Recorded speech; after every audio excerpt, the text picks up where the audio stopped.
2016 में ट्रंप पहली दफ़ा इलेक्शन जीते थे, फिर 2020 का इलेक्शन भी उन्होंने लड़ा, फिर 2024 का इलेक्शन भी लड़ा। तो रिपब्लिकन्स के पास क्या कोई दूसरा उम्मीदवार नहीं था?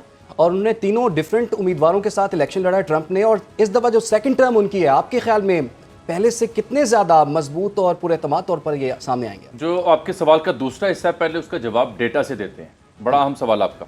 सबसे पहले तो आप ये देखें, जो स्विंग स्टेट्स की कहानी थी, अतर साहब से मैं इस हद तक एग्री करता हूं कि जितने भी मेन स्ट्रीम मीडिया था, they were unable to make certain predictions, और अगर कर भी रहे थे तो उसमें एक बड़ा डिफाई एलिमेंट था जो कि थोड़ा प्रोवोकेटिव था टूवर्ड्स कैमला हैरिस। और हम देखते थे कि ट्रंप को थोड़ा नेगेटिव पोर्ट्रेल किया जा रहा था, एक्सेप्ट सर्टन मीडिया हाउसेस। अब जो आपके सवाल का दूसरा हिस्सा तो इसलिए इंपॉर्टेंट है कि क्यों। अब देखिए, स्विंग स्टेट्स का जिक्र बार बार हो रहा था। विस्कॉन्सिन को आप देख लें, 10 यहाँ पे इलेक्टोरल वोट्स हैं और ये डेमोक्रेट्स के पास थी। बाइडन यहाँ से जीते थे। अब यहाँ पे ट्रंप लीड कर रहे हैं, तकरीबन जीत चुके हैं 51% के साथ। दूसरा आप देखिए एरिजोना, अभी भी वहाँ पे हातमी नतीजा तो नहीं आया, लेकिन बाइडन यहाँ जीते हुए हैं और ये यहाँ इस वक्त की जो रेशो सामने है उसमें भी ट्रंप लीड कर रहे हैं। सिर्फ 0.1 से जीत गए। जी, 2 स्टेट्स मैंने गिनवाई आपको। तीसरी देखिए, तीसरी आप चलिए मिशिगन, ये भी डेमोक्रेट्स के पास थी, यहां भी ट्रंप जीते हैं। चौथी स्टेट आप चले जाएं जॉर्जिया, यहां पर 16 सीटें हैं, यहां भी डेमोक्रेट्स के पास थी ये स्टेट और ये ट्रंप जीते हैं। फिर आप चले जाएं सबसे अहम स्टेट जिसे पेंसिल्वेनिया कहते हैं। अमेरिकी इंतखाबात कवर करने वाले पंडित पेंसिल्वेनिया के बारे में कहते हैं कि जो यहां से जीतता है वही सदर बनता है, बल्कि पेंसिल्वेनिया की काउंटी है जिसे प्रॉबेबली एरी कहा जाता है, छोटी सी काउंटी है, उसको ये क्रेडिट जाता है कि पिछले 4 सुदूर वहां से जीते तो सदर बने। तो ये एक मरहला ऐसा आया, मैं सुबह से देख रहा था कि पेंसिल्वेनिया शुरू में जो इब्तदाई 30-40% के नतायज आए थे तो कैमला हैरिस वाज लीडिंग, और फिर भी जो वहां पे इस पर तबसरा किया जा तो ये किया जा रहा था कि ये दही इलाकों की काउंटिंग है, इसलिए वहां पे आप देख रहे हैं कि ये नतायज ऐसे हैं तो वैसे हैं। लेकिन एट द एंड एरी से भी वो जीते और पेंसिल्वेनिया भी सिर्फ जीते जहां पे 19 नंबर है इलेक्टोरल कॉलेज का। तो हैविंग सेड ऑल दैट, और अब उसके अलावा निवाडा का जिक्र क्या करना और दीगर स्टेट्स का क्या जिक्र करना, ये तमाम जो स्विंग स्टेट्स का मजमुआ बनता है 90+ बनता है, ये बड़ा अहम होता है इस सिलसिले में। बाकी तो स्टेट्स क्लियर है हमारे सामने नक्शे में कि ये डेमोक्रेट्स की हैं, ये रिपब्लिकन्स की हैं। जैसे आपके पास फ्लोरिडा चला जाता है या कैलिफोर्निया चला जाता है। तो स्विंग स्टेट्स में ओवरवेलमिंगली जो ट्रंप ने वोट लिया है, दैट स्पीक्स वॉल्यूम, और ये वो बताता है कि क्यों उन्हें चुना गया है। बिल्कुल।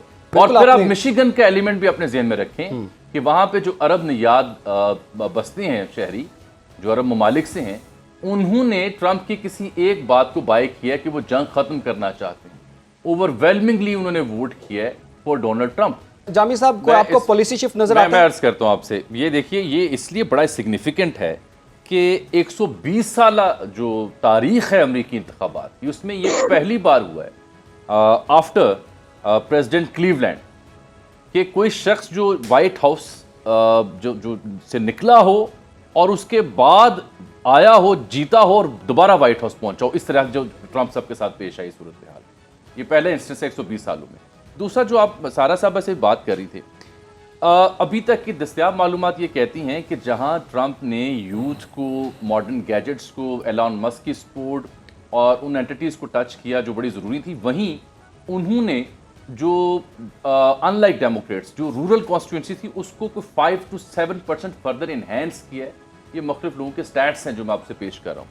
और बिलखुसूस उन्होंने केंटकी में, जॉर्जिया में, नॉर्थ कैरोलिना में और पेंसिल्वेनिया में इस पर बहुत ज़्यादा काम किया और वहाँ से रूरल सपोर्ट उनके हक में माजी की निस्बत, और इनफैक्ट जब बाइडन साहब भी जीते थे उनकी निस्बत 5 to 7% उसमें इजाफा हमें देखने को मिला है। हाँ, एक बड़ा दिलचस्प नुकता है कि दोनों हाउसेज में उनकी मेजॉरिटी, शानदार उनकी ये जीत है, लेकिन जहां ट्रंप साहब ने अपना वोट कास्ट किया, उसको हम कहते हैं पाम बीच का इलाका, जो काउंटी बनती है, फ्लोरिडा में वाक़ है। फ्लोरिडा जीते हैं, वो बड़ा कन्विंसली जीते हैं, लेकिन उस स्पेसिफिक एरिया में वो 49.2% वोट लेके नंबर 2 पे आए हैं और कैमला हैरिस वहां पे 49.9% वोट लेके वहां से फ्लोरिडा में जो 2-4 जगहों से जीती हैं, it is one of that area.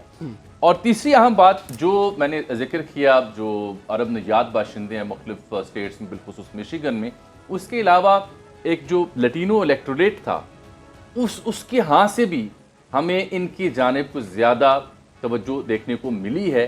तो जहाँ दही इलाके बनते हैं, रस्ट स्टेट्स बनती हैं, अमेरिकन फर्स्ट की बात बनती है, रेडनेक्स अमेरिकन बनते हैं, वहीं हम देखते हैं कि रूरल एरियाज़ के ऊपर भी काम किया और जो मल्टीपल एथनिसिटीज़ वहाँ रहती हैं इमिग्रेंट्स की सूरत में, वो भी इनसे जुड़ी हैं ड्यू टू डिफरेंट रीजंस। चाहे वो एक और भी इजाफा कर लें इस खुसूसियत में जामी साहब जी, वो ये है कि ट्रंप साहब को अदालत ने इलेक्शन लड़वाया।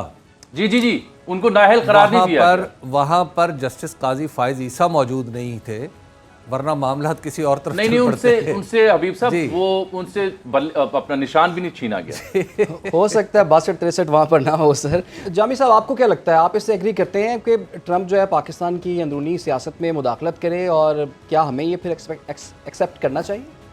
नहीं, मेरा ख्याल है वो इससे ला ताल्लुकी शायद लंबे अरसे के लिए इख्तियार ना कर सके। रीज़न्स कुछ हबीब साहब ने भी डिस्कस किए हैं, कुछ ऑब्वियस सी बातें भी हैं, लेकिन आप देखिए कि अभी तो फ़िलहाल आपकी जो मौजूदा सरकार पाकिस्तान में, उसके पास 20 जनवरी 2025 तक का वक्त है, क्योंकि ये वो तारीख़ है जब वो हल्फ उठाएंगे और नई इंतज़ामिया मार्ज़ वजूद में आएगी और अपनी गवर्नेंस को आगे बढ़ाएगी। तब तक यही सिस्टम चलेगा। तो अभी तो 2-2.5 माह जो हैं वो ऐसे ही चलेंगे एज़ इट इज़। लेकिन उससे पहले जो आप बात पहले कर रहे हैं, देखिए जो एग्ज़िट पोल में मुख्तलिफ मीडिया हाउसेज़ ने सर्वेस किए दोनों जमातों के मिला के कि उनके वोटर्स या उनकी पॉलिसीज़ हैं क्या, तो जो टॉप 5 प्रायोरिटी सामने आई मजमूई तौर पर, उसमें देखिए नंबर 1 पे जो शायद चाहिए थी वो है डेमोक्रेसी, 35% जो CNN का एग्ज़िट पोल है, और जो इकॉनमी है नंबर 2 पे है 31% के साथ, नंबर 4 पे वो इसकात हमल के मामलात हैं, और नंबर 5 पे इमिग्रेशन, और नंबर 6 पे फॉरेन पॉलिसी। अब जहाँ बहुत सी उम्मीदें हैं PTA के चाहने वालों को ट्रंप साहब से, वहाँ ये एग्जिट पोल के जो डिनोमिनेटर्स हैं ये कुछ और पैगाम देते हैं कि सरे दस्त उनको प्रॉब्लम क्या है, डेमोक्रेसी को स्ट्रेंथन करना है, इकॉनमी को और मुकामी जो उनके मसाइल हैं इसकात अमल से लेकर दीगर मैरिजुआना के यूजेस के और या इमिग्रेशन के हैं। इसके साथ साथ एक नुकता और बड़ा अहम है, 700 से ज़ायद उनकी मिलिट्री बेसेस हैं ऑल अक्रॉस द प्लानट अर्थ। उनको वापसी कैसे होगी, जंगें ख़त्म कैसी होंगी? अभी नेतन्याहू का भी ट्वीट आया उनके हक़ में, जो अपने ताल्लुकात का इयादा कर रहे हैं, उनके जो दामाद हैं उनके जो ताल्लुकात कार हैं वो अपनी जगह। दावा तो उन्होंने किया कि मैं जंगें ख़त्म करना चाहता हूँ, लेकिन नोइंग दी डीप स्टेट, नोइंग दी अमेरिकन इस्टेब्लिशमेंट, उनके जो अपने एक्सपेंशनिज्म के थाट्स होते हैं और जो मिलिट्री बेसेस हैं, यही नहीं बल्कि आपको याद होगा जब पिछले दौर में ट्रंप साहब ने नेटो की भी कुछ कॉस्ट कटिंग की थी, कुछ UN के इदारे हैं जहाँ से भी फंडिंग और एग्जिट किया था, तो जिससे तासुर ये बरा था कि जो एक यूनिवर्सल हेजमनी है अमेरिका की सुपर पावर के तौर पर, उसके अगेंस्ट वो जा रहे हैं, which is against the basic structure of the deep state जी। तो वो पहले भी वो फड्डा हमें सामने दिखाई दिया, पहले भी वो तनाज़ात हमें दिखाई दिए, लेकिन अब वो सब अब उस सब से वाकफियत के बाद एक बड़े मैंडेट के साथ दोबारा वो वापस आ रहे हैं। तो किस हद तक अहम इंतज़ामी पोस्टों में रद्दोबदल करते हैं, कैसे वो जंगों की रोकथाम को यकीनी बनाते हैं, कैसे वो मिलिट्री बेसिस को वापस करते हैं, कैसे इकॉनमी को बहाल करते हैं। क्योंकि जो इकॉनमी की बार बार बात कर रहे हैं हम सब, तो पिछली उनकी कैंपेन में भी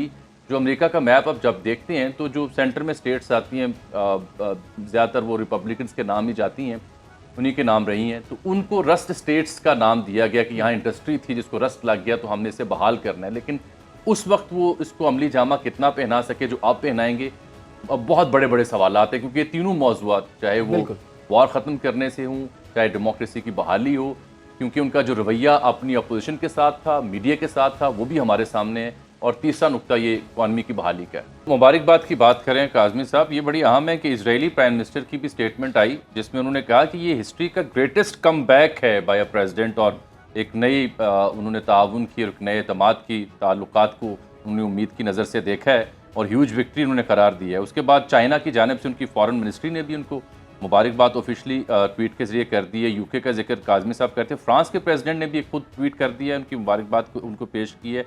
यूक्रेन की जानिब से यूक्रेन के जो प्रेसिडेंट हैं ज़ेलेंस्की, उनकी भी मुबारकबाद आई है, लेकिन साथ नेटो चीफ की, इंडियन प्राइम मिनिस्टर को कैरी किया गया है और कतर के जो शेख हैं उनका जिक्र किया गया है। स्पेन, इटली इसके अलावा हैं, यह EU की स्टेटमेंट है। अभी तक तुर्की का जिक्र हुआ मुस्लिम ममालिक में से, पाकिस्तानी प्राइम मिनिस्टर ने भी उन्हें मुबारकबाद दी, लेकिन अभी इसको इंटरनेशनल मीडिया ने या अमेरिकन इंतज़ामिया ने उस तरह से अपलिफ्ट नहीं किया। अच्छा जामी साहब ये बताइएगा, ये जो ईरान पे इस वक्त ईरान और इसराइल का जो एक कॉन्फ्लिक्ट चल रहा है और वॉर के हवाले से भी कहा जा रहा है, इस बात का इम्कान भी ज़ाहिर किया जा रहा है कि कशीदगी मज़ीद बढ़ सकती है और किसी हद तक अमेरिका की तो खुलेआम सपोर्ट इसराइल को हासिल ही है। अब ट्रंप कहते हैं कि हम जंगों के हामी नहीं हैं, तो क्या इसराइल ये अब रिस्क ले सकता है कि ट्रंप तो उनको इस तरह से सपोर्ट नहीं करेगा जंगों के हामी के तौर पर, तो क्या इसराइल जो है वो ईरान के साथ कॉन्फ्लिक्ट को रिजॉल्व करने की तरफ जाएगा या फिर अटैक की तरफ आएगा? मेरा ख्याल है यही सबसे बड़ा चैलेंज होगा डोनाल्ड ट्रंप के उस नैरेटिव के ऊपर या उस स्लोगन के ऊपर कि मैंने जंगों का खात्मा करना है। अगर जंगों का खात्मा करना है तो सबसे पहले तो गजा के निहरमान जो आए दिन शहीद हो रहे हैं, बच्चे बिलबिला रहे हैं भूख से, उस बर्बरियत को अगर वो ट्रंप रोकते हैं, वाकई वो इस चीज़ के कायल हैं दिल से, तो ये सबसे बड़ा उनके लिए चैलेंज है, जो कि मुझे मुश्किल इसलिए दिखाई देता है कि इसराइल को नोइंग इसराइल या उनकी जो लॉबीज़ हैं एडमिनिस्ट्रेशन में, या जितने वो एम्पावर्ड हैं, जितनी उनके डीप रूट्स हैं डीसी के आसपास, जितने भी बड़े लॉबीस्ट हैं उनमें रसूख मेजॉरिटी आपको नजर आएगा कि जूस एलिमेंट एग्जिस्ट करता है, किसी को पसंद हो ये बात या ना हो, this is the matter of fact. तो उसको कैसे वो डिफीट करते हैं, कैसे वहाँ तक पहुँचते हैं, this will be a huge challenge and I don't think so कि अमेरिका इसराइल के मामलात को अनफॉर्चुनेटली उस तरह से डिफाई करे जैसी हमारी उम्मीदें उनसे वाबस्ता हैं। I don't see it happen. America जैसी रियासत और सुपर पावर के लिए जो फ्लैश पॉइंट्स का सोल्यूशन होता है, उसकी बुनियादी जो उसके पीछे मंतक या रीज़न होती है वो इकॉनमी है, इकॉनमी से जुड़ी होती है। मिसाल के तौर पर आप उनके इंडिया के साथ ताल्लुकात को देख लें, जिस लेंस से उन्होंने हमें रूस के करीब जाते हुए या चाइना के करीब जाते हुए देखा, उस लेंस से वो इंडिया को नहीं देखते। इंडिया ऑन दी पैरेलल आप देखते हैं कि रूस के साथ भी ताल्लुकात हैं, आम उनके बड़े बेहतरीन जा रहे हैं, चाइना के साथ भी उनके मामला चल रहे हैं। अभी पिछले दिनों उन्होंने चाइना को 13,000 स्क्वायर किलोमीटर के एरिया वापस किया बड़ी खुश उसलूबी के साथ। क्यों? वजह है इकॉनमी, वजह है वो ट्रेड जो उनके बीच में है, जो उनकी पार्स हैं जो इकॉनमिकली वो ग्रो कर रही हैं। हम अनफॉर्चुनेटली किसी उस लेवल पे खड़े होते ही नहीं, इसलिए हम एक तुफैलिया रियासत का ही दर्जा जो है वो लेने को तैयार हैं और इसी के तहत हम जीने पर मजबूर हैं। तो ये economy is the basic factor जो कि एग्जिट पोल में भी हमें नजर आया कि जहाँ डेमोक्रेसी नंबर 1 पे है वहाँ इकॉनमी इज नंबर 2, बाकी इश्यूज 3, 4, 5, 6 पे चले जाते हैं। तो यहाँ की हुकूमतें तो जामी साहब यही कहती रही हैं कि एड नहीं ट्रेड, तो वो एड भी नहीं मिल सकी और ट्रेड भी नहीं हो सकी। मैं अर्ज कर रहा हूँ यही हमारा मामला है ना, कंसिस्टेंसी नहीं है, डेमोक्रेसी नहीं है, कोई फॉरेन पॉलिसी नहीं है, उसकी जो परसुएंस है वो उस तरह से हमें दिखाई नहीं देती। अभी जिस वाक़े की जानिब हबीब साहब तवज्जो दिला रहे हैं, ये भी चंद रोज़ पहले का वाक़या है जहाँ पे हमारे जो डिप्टी प्राइम मिनिस्टर हैं और जो फॉरेन मिनिस्टर हैं, उन्होंने जो गुफ्तगू की उसके जवाब में जो चाइनीज़ मंदूब थे उन्होंने अपनी तकरीर वो कर चुके थे, वो वापस स्टेज पर गए और उस पर इजहार किया अपना, और वो शिकवा बल्कि किया, जिसके बाद दफ्तर ख़ारजा ने उसके ऊपर लगी लिपटी लगाए बगैर एक और स्टेटमेंट जारी कर दी मुज़म्मती किस्म की। उससे ताल्लुकात कार में थोड़ी कशीदगी ज़रूर आई होगी, लेकिन ऑब्वियसली एक लंबा अरसा है ताल्लुकात का। लेकिन हैविंग सेड ऑल दैट, मेरा मकसद कहने का सिर्फ यही है कि ये इकॉनमी है जो किसी भी मुल्क को किसी दूसरे मुल्क के साथ जोड़ती है और मफाद को जोड़ती है, और इकॉनमी की बुनियाद पर ही कुछ फ्लैश पॉइंट्स के सोल्यूशंस होते हैं, ये जंगें बंद की जाती हैं, ये छेड़ी जाती हैं।